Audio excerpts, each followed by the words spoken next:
జీవితంలో 2 కోణాలు ఉంటాయి. ఒకటి అందరికీ కనపడే కోణం. రెండోది కేవలం కొద్ది మందికి మాత్రమే ఆ వ్యక్తికి బాగా క్లోజ్‌గా ఉండి, ఆ వ్యక్తితో కలిసి ట్రావెల్ చేసే వాళ్ళకి మాత్రమే కనపడే కోణం. అలాగే ప్రొఫెసర్ నాగేశ్వర జీవితంలో కూడా 2 కోణాలున్నాయి. ఒకటి మనందరికీ కనపడే కోణం. మేధావిగా, జర్నలిస్టుగా, రాజకీయ ఎనాలిసిస్ ఇచ్చే వ్యక్తిగా మనందరికీ కనపడే కోణం ఒకటి. రెండో కోణం ఆయన దగ్గర నుంచి చూసే జర్నలిస్టులు చెప్పే మాట ఏంటంటే, ఆయనకి చాదస్తం ఎక్కువ, ఆయనకు విపరీతమైన కోపం, ఆయన తనకంటే చిన్న ఉద్యోగులని కనీసం మనుషుల్లాగా కూడా చూడ్డు అనేది ఆయన గురించి చాలామంది చెప్పుకునే మాట. సహజంగా రెండో కోణం గురించి మనకు అవసరం లేదు. ప్రతి వ్యక్తికి 2 కోణాలు ఉంటాయి. అందుకని మనకిష్టమైన వ్యక్తుల్ని, మనకిష్టమైన నాయకుల్ని కావచ్చు, హీరోలను కావచ్చు, మనకిష్టమైన పర్సన్స్ని మనం ఎప్పుడూ కలవకూడదు. ఇప్పుడు never meet your favourite leader అంటారు. ఎందుకంటారు అంటే, మనం దూరం నుంచి ఆ వ్యక్తిని చూసి అభిమానించడం వేరు, ఆ వ్యక్తి దగ్గరికి వెళ్ళి అతని వ్యక్తిగత జీవితాన్ని చూసిన తర్వాత అతని మీద అభిమానం కలగకపోవచ్చు.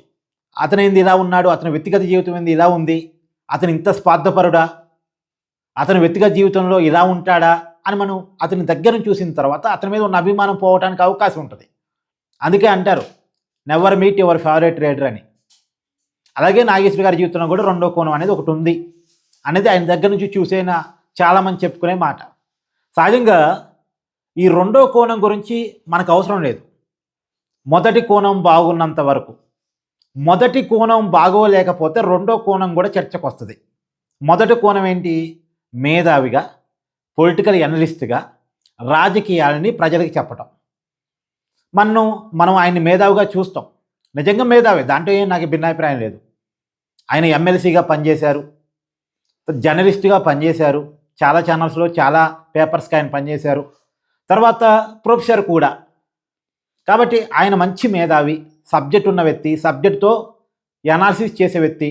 అంతర్జాతీయ విషయాలు చెప్తాడు, జాతీయ విషయాలు చెప్తాడు, తెలుగు రాజకీయాల గురించి చెప్తాడు, అన్ని విషయాల్ని సమగ్రంగా చెప్తాడు. రాజకీయ విషయాలు చెప్తాడు, ఆర్థిక విషయాలు చెప్తాడు, సాంస్కృతిక విషయాలు చెప్తాడు. అన్ని విషయాల్ని సమగ్రంగా చెప్పే కెపాసిటీ ఉన్న వ్యక్తి. ఆ విషయంలో భిన్నాభిప్రాయం లేదు. రెండోది, యూట్యూబ్ ఛానల్స్ గురించి పెద్దగా ఎవరికి ఐడియా లేని రోజుల్లోనే యూట్యూబ్ ఛానల్ పెట్టి శాటిలైట్ మీడియాకి ధీటుగా రాజకీయ విషయాలను చెప్పినటువంటి వ్యక్తిగా ఆయనకు పేరు ఉంది. దీన్ని మనం కాదనలేము, వాస్తవాన్ని మనం కాదనలేము. కానీ ఆంధ్రప్రదేశ్ రాజకీయాల విషయంలో ప్రొఫెసర్ నాగేశ్వర గారిలో కొంత మార్పు వచ్చింది 2021 నుంచి. ఆంధ్రప్రదేశ్ రాజకీయాల విషయంలో నాగేశ్వర గారిని 2021కి ముందు, 2021 తర్వాత అని చెప్పాలి. 2021 తర్వాత ఆయన కొంత వైసీపీకి లొంగిపోయాడు అనేటువంటి విమర్శ మాత్రం ఆయన మీద బలంగా ఉంది. ఆయన ఎనాలిసిస్ చూసిన చాలామందికి కూడా అర్థమవుతుంది. సరే, ఆయన కొడుకు పెళ్లి సమయంలో విజయసాయిరెడ్డితో ఏర్పడ్డ సాన్నిహిత్యం కారణంగా ఆయన లొంగిపోయాడని కొంతమంది అంటారు. సరే, కారణాలు ఏవైనా సరే 2021 నుంచి ఆంధ్రప్రదేశ్ రాజకీయాల విషయంలో ఆయన ఆలోచనలో మార్పు వచ్చింది. అప్పటి వరకు న్యూట్రల్గా ఉండి అందరినీ క్వశ్చన్ చేసినటువంటి ఆయన కొంత వైసీపీకి ఫేవర్గా మాట్లాడటం స్టార్ట్ చేశాడు. నిజానికి సరే, ఒక పార్టీకి, ఒక నాయకుడికి ఫేవర్గా మాట్లాడటం తప్ప అంటే నేను తప్పు అన్ను. ఒక రాజకీయ నాయకుడు మనకు నచ్చొచ్చు, ఒక రాజకీయ సిద్ధాంతం మనకు నచ్చొచ్చు, ఒక రాజకీయ పార్టీ మనకు నచ్చొచ్చు. దాన్ని నచ్చటానికి, ఇంకొక పార్టీ నచ్చకపోవడానికి చాలా కారణాలు ఉంటాయి. అది తప్పు కాదు. కానీ న్యూట్రల్ ముసుగేసుకొని నేను అందరినీ క్వశ్చన్ చేస్తానని చెప్పి ఒక రాజకీయ పార్టీకి ఒత్తాస పరగటం తప్పు. రెండోది, ఒక రాజకీయ పార్టీ కోసం కొన్ని కట్టుకథలు క్రియేట్ చేసుకోవటం ఇంకా తప్పు. ఇప్పుడు అదేగా కట్టుకథ కాడే కదా నాగేశ్వర ఇప్పుడు బ్లేమ్ అయ్యాడు. పవన్ కళ్యాణ్కి అమిత్ షాకి మధ్య జగన్ విషయంలో సంభాషణ జరిగిందని, జగన్ అరెస్టు కావాలని పవన్ కళ్యాణ్ అమిత్ షాని అడిగితే అమిత్ షా పవన్ కళ్యాణ్ క్రాస్ బీకాడని, ఆ సందర్భంలో అమిత్ షా చంద్రబాబు నాయుడు మనకి నమ్మకమైన మిత్రుడు కాదు, జగన్ నమ్మకమైన మిత్రుడు అని పవన్ కళ్యాణ్కి చెప్పాడని, ఆ విషయాన్ని తనకెవరో చెప్పారు అని చెప్పేసి నాగేశ్వరు మనందరికీ చెప్పటం, దాని మీద జన సైనికులు, టీడీపీ వాళ్ళు సీరియస్ కావటం, నాగేశ్వరు ట్రోల్స్కి గురి కావటం, కేసులు కూడా పెట్టడం, మొత్తానికి ఆ వ్యాఖ్యను నాగేశ్వరు వెనక్కి తీసుకోవటం, ఇవన్నీ మనకు తెలుసు కదా. గత 10 రోజులుగా జరుగుతున్న పరిణామాలు ఇవి. ఒక కామెంట్ చేసి వెనక్కి తీసుకోవాల్సిన పరిస్థితి రావటం అంటే ఇప్పుడు నాగేశ్వరికి ఎంత ఏమన్నది క్రెడిబిలిటీ సమస్య వచ్చి పడింది, ఎంత పరువు తక్కువ పని జరిగింది అలా ఆయన జీవితంలో. ఇన్నాళ్ళుగా నిర్మించుకున్న క్రెడిబిలిటీ సామ్రాజ్యం ఒక్కసారిగా కొప్పుకూలిపోయింది కదా.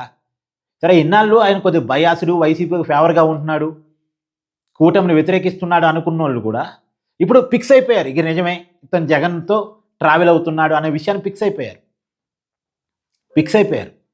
ఆ ఫిక్స్ కావడానికి కారణం నాగేశ్వరి చేసుకున్న పనులేగా. ఇప్పుడు ఇందాక నేను చెప్పినట్టు ఒక పార్టీకి లాయల్గా ఉంటే ఒక పార్టీ తరపున ఒకళ్ళు తప్పించుకోవడం కూడా తప్పని నేను ఎగ్జాంపుల్ మీకు చెప్తున్నా అండి. మహాభారతంలో శ్రీకృష్ణుడు పాండవుల వైపు ఉన్నాడు. మహాభారత యుద్ధంలో పాండవుల వైపు శ్రీకృష్ణుడు ఉన్నాడు. కౌరవులకు వ్యతిరేకంగా ఉన్నాడు. నేను దేవుణ్ణి కదా, న్యూట్రల్గా ఉండాలి కదా అని చెప్పేసి ఇద్దరు వైపు లేడు. న్యాయం వైపు ఉన్నాడు, ధర్మం వైపు ఉన్నాడు. ఒక రాజకీయ అనాలిస్ట్గా న్యాయం ఎటుందనుకుంటే, ధర్మం ఎటుందనుకుంటే అటువైపు నిలబడి ఇంకొకరిని తప్పుపట్టడంలో తప్పులేదు. కానీ ఆంధ్రప్రదేశ్ ప్రజలందరూ కూడా జగన్ అధర్మం అనుకున్న తర్వాత, జగన్ అన్యాయం అనుకున్న తర్వాత, జగన్ తప్పు చేస్తున్నాడు అనుకున్న తర్వాత కూడా జగన్ పక్షానే నిలబడి జనాన్ని తప్పుపడుతూ జనం మీద యుద్ధాన్ని ప్రకటించి, జనం ఎన్నుకున్న ప్రభుత్వం మీద, ప్రజాస్వామ్యం మీద యుద్ధం ప్రకటించడం మాత్రం తప్పు. ఇప్పుడు నాగేశ్వరి చేస్తుంది అదే.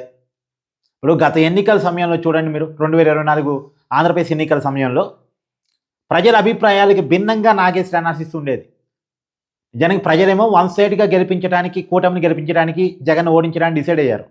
ఆ టైంలో జగన్ ఎందుకు అంత ఘోరంగా ఓడిపోతున్నాడు అని చెప్పాలి కదా.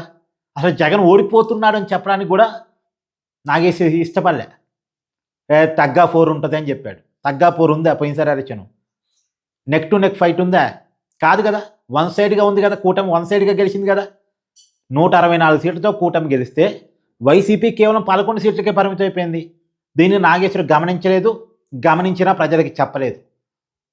ఎన్నికల ముందు చెప్పలేదు. ఎందుకు చెప్పలేదు? అందరికీ అర్థమైంది, మాలాంటి వాళ్ళకి కూడా అర్థమైంది. కూటమి గెలుస్తుంది, జగన్ దారుణమైన ఓటమి పాలవుతున్నాడని అర్థమైంది. కానీ నాగేశ్వరికి అర్థం ఎందుకు కాలేదు అంటే ఆయన వైసీపీ ఐడియాలజీలో ఉన్నాడు. వైసీపీ సమాచారాన్ని నమ్ముకుని ఉన్నాడు. కాబట్టి ఆయనకు అర్థం కాలేదు. సరే, ఎన్నికల తర్వాతైనా, కనీసం ప్రజల తీర్పు తర్వాతైనా రిలీజ్ అయ్యాడా? కాలే. ఇప్పటికీ అంతే. ఇంకా బుకాయింపు. నేను వైసీపీని కూడా క్వశ్చన్ చేస్తున్నా కదా, నేను మావిగన్ అంటే తప్పు పట్టాను కదా. జగన్ మావిగన్ అన్నప్పుడు నాగేశ్వరి తప్పు పట్టాడు, నిజమే. కానీ జగన్ తప్పు పట్టే విషయంలోనేమో సన్నాయి నొక్కులు నొక్కుతాడు. కూటమిని తప్పు పట్టే విషయంలో డంకా బజాయించి ఈపు వాయించేలా మాట్లాడతాడు. తప్పు కదా ఇది, మరి తప్పు కదా. రెండోది, అసలు నాగేశ్వర్ ఇంత సుదీర్ఘమైన రాజకీయ అనుభవం ఉండే వ్యక్తి కదా, రాజకీయాలను ఎప్పటి నుంచో చూస్తున్న వ్యక్తి కదా. జగన్ రాజకీయాలు స్టార్ట్ అయిన తర్వాత ఆంధ్రప్రదేశ్లో ఎలాంటి రాజకీయ పరిణామాల్లో మార్పులు వచ్చాయి అన్న విషయం నాగేశ్వర్ ఇప్పుడు అని చెప్పాడా? రాజశేఖర రెడ్డి గారి పేరు చెప్పుకొని రాజశేఖర రెడ్డి కుటుంబాన్ని రోడ్డును పడేసిన జగన్ గురించి ఎప్పుడన్నా ఎనాలిసిస్ చేశాడా? రాజశేఖర రెడ్డి మరణాన్ని జగన్ ఎలా వాడుకున్నాడు, చివరికి అదే రాజశేఖర రెడ్డి కుటుంబాన్ని రోడ్డుని ఎలా నిలబెట్టాడు అన్న విషయాన్ని, రాజశేఖర రెడ్డి తమ్ముణ్ణి ఎలా అంతమొందించి దాన్ని మళ్ళీ అవతల వాళ్ళ మీదకి నెట్టే ప్రయత్నం చేశాడు జగన్ అన్న విషయాన్ని ఎప్పుడన్నా ప్రొఫెసర్ నాగేశ్వరరావు తన అనాలిసిస్లో చెప్పాడా? చూడండి మీరు కావాలంటే అతని అనాలిసిస్ని చెప్పాలి కదా. మరి ఈ కీలకమైన విషయాలు కదా. మొన్న కూడా జగన్ వైఎస్ఆర్ మరణం గురించి, వివేకానందరెడ్డి మరణం గురించి, రాజారెడ్డి మరణం గురించి మాట్లాడాడు కదా. ఈ మరణాల్లో ఉన్నటువంటి నిజాలు నాగేశ్వరి చెప్పాలి కదా. మరి చెప్పాడా? చెప్పడు. సరే, ఎనీవే, నాగేశ్వర్ ఇది మొదటి కోణం సరిగా లేకపోవడం వల్ల రెండో కోణం గురించి కూడా మాట్లాడుకోవాల్సిన పరిస్థితులు వస్తున్నాయి. సరే, రెండో కోణం గురించి నేనైతే మాట్లాడదలుచుకోలేదు, వదిలేయండి. కానీ మొదటి కోణాన్ని, అంటే మేధావిగా, ఒక రాజకీయ పరిశీలకుడిగా ఆయన ప్రజలకి ఒక విషయాన్ని చేరవేస్తున్నప్పుడు బయాసుడిగా ఉండదలుచుకుంటే బయాసుడు నేనని చెప్తే పర్లేదు. కానీ అనిబయాసుడు అని చెప్పేసి బయాసుడిగా ఉంటే మాత్రం అదే ప్రజలకి ద్రోహం చేస్తున్నట్టు. ధర్మం వైపు కాకుండా, న్యాయం వైపు కాకుండా, ప్రజాస్వామ్యంలో ప్రజలు ఇచ్చినటువంటి తీర్పు వైపు కాకుండా ప్రజలనే విక్రిస్తూ ప్రజల మీద యుద్ధం ప్రకటించడాన్ని ఎలా చూడాల్సిన పరిస్థితి ఉంది?